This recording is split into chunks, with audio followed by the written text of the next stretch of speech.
तिथले नियम बनवले पाहिजेत, लोकांना अधिकार दिले पाहिजेत, त्यांना कर्तव्य जबाबदाऱ्या या सगळ्या केल्या पाहिजेत, त्यांच्यासाठी केलं पाहिजे. म्हणून भारतानं एक संविधान सभा निर्माण केली डॉक्टर राजेंद्र प्रसाद यांच्या अध्यक्षतेखाली, आणि त्यानंतर डॉक्टर बाबासाहेब आंबेडकर यांना मसुदा समितीचे घटना समितीचे अध्यक्ष केले आणि त्यांच्या नेतृत्वाखाली बाळानो घटना समिती तयार झाली.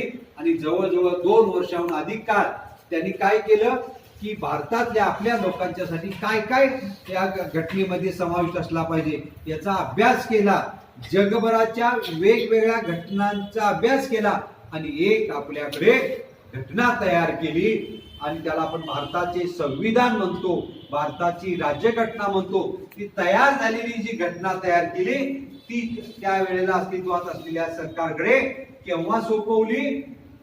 26 नोव्हेंबर 1949 ला ती घटना मसुदा समितीची तयार झालेली.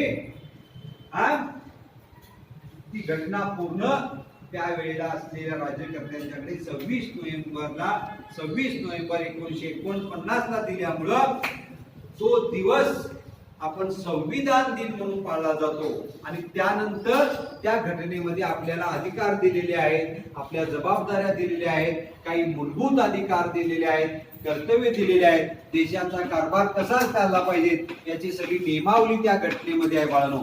आणि मग त्या स्वातंत्र्यापूर्वी काय व्हायचं, बऱ्याच ठिकाणी आपल्याला 26 जानेवारीला काही ठिकाणी लोक आम्ही स्वतंत्र आहे म्हणून प्रजासत्ताक म्हणजे झेंडे फडकायचे, आम्ही स्वतंत्र झालो म्हणून काय स्वातंत्र्य दिन मानायचे आणि तो दिवस आठवणीत